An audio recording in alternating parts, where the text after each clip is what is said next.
দর্শক আসসালামু আলাইকুম। আমার স্ক্রিনে যে বোনটিকে দেখতে পেয়েছেন, এই বোনটি আসলে অনেক অসহায়। তার নাকি একটা স্বামীর প্রয়োজন, সে একটা স্বামী দরকার। এই কারণে আমাকে ফোন দিছে, ভাইয়া আসেন এসে আমার একটা ভিডিও করেন যেন আমি ভালো একটা স্বামী পাই। এখন আমি তার সাথে কথা বলবো, আসলে মূলত তার কেমন ছেলে দরকার, কেমন ছেলে তার পছন্দ, এখন তার সাথে কথা বলবো। আসসালামু আলাইকুম আপু। ওয়ালাইকুম সালাম। আসসালামু আলাইকুম। ওয়ালাইকুম আসসালাম। আচ্ছা আপু, আপনি আমাকে কেন ফোন দিয়েছিলেন একটু যদি বলতেন। ভাইয়া আপনাকে ফোন দিয়েছি, আপনাকে না দিয়েছিলাম আপনি একটা ভাইয়ের নামে, তো ওই ভাইকে আসেনি, আপনাকে হ্যাঁ, পাঠাচ্ছি। বাইয়ে আমাকে পাঠাইছে আর কি। হ্যাঁ বলেন। তো যাই হোক, ভাইকে ফোন দিছি। ইদানিং প্রবাসী ছেলেরা, হুম হ্যাঁ, বাংলাদেশে আসে অনেক ধরনের মেয়েদেরকে বিয়ে করে বিয়ে রেখা যায় গিয়া। হ্যাঁ, ও একা একা থাকে, ওর খোঁজ খবর রাখে না। হুম তো এই কারণে আমি বলতে চাচ্ছি যে আমার হাজবেন্ড হুম হুম যিনি যে হবে, আমি এর জন্য প্রবাসী ছেলেদেরকে বিয়ে করবো না। হুম কারণ আমি আমি এই জন্য একটা বিজ্ঞাপন বানাবো যে প্রবাসী ছেলেদেরকে আমি বিয়ে করবো না। কারণ তারা প্রবাসে থাকে দীর্ঘ দিন, মাসের পর মাস, দিনের পর দিন, মাসের পর মাস, বছরের পর বছর থাকে। একবার যদি যান, তার বাংলাদেশে দ্বিতীয়বার আসতে চায় না।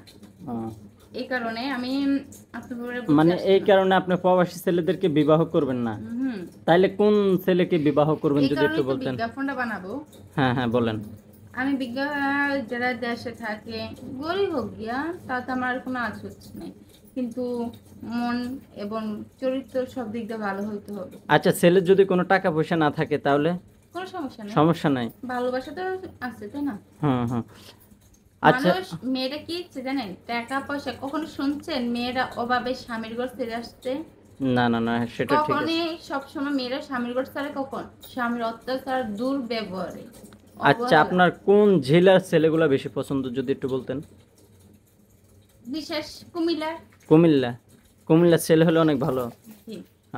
আচ্ছা আপু, মানে আপনার কুমিল্লা ছেলের উপর এত মানে পছন্দ হওয়ার কারণ কি? কুমিল্লা কারণ ছেলে আমার বাড়ি আর কুমিল্লার বাড়ি এক পাশাপাশি। পাশাপাশি? আমার এই বাড়ি নোয়াখালী আর কুমিল্লা হলো আমার পাশে।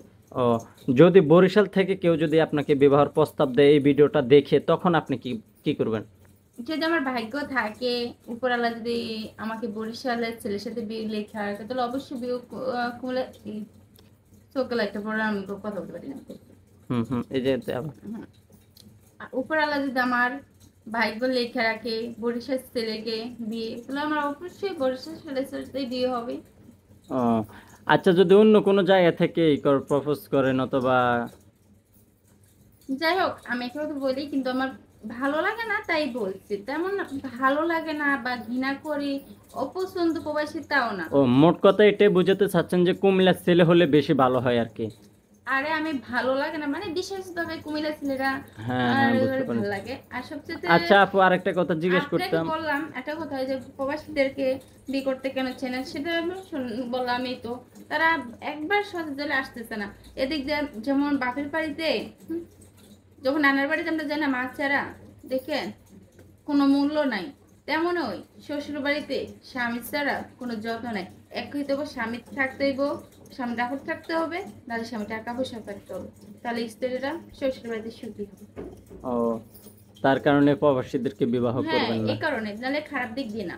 এমনি প্রবাসী ছেলেদেরকে আমি এমনি অনেক পছন্দ করি, বা আমি মন থেকে বলি, তারা দেশের জন্য অনেক কষ্ট করে এবং আত্মীয় স্বজন, পরিবার চাই অনেক কষ্টে থাকে। আচ্ছা আপু, আপনার নামটা যদি একটু বলতেন, নামটা জানা হলো না। আমার নাম সাবিনা। সাবিনা? আপনার মোবাইল নাম্বারটা একটু দিয়ে দেন, যদি কেউ আপনার সাথে কথা বলতে চায় তাহলে অবশ্যই ভাইয়া আমার তো ফোন নাই। তা হ্যাঁ। আপনার এই ফেসবুকের পেজে, মানে ফেসবুকের মেসেঞ্জারে যদি কমেন্ট করে, তখন আপনি আমাকে জানাবেন। আচ্ছা ঠিক আছে। তো ভালো থাকেন, এই তো কথা। হ্যাঁ আপু। আচ্ছা, ওকে। আল্লাহ হাফেজ।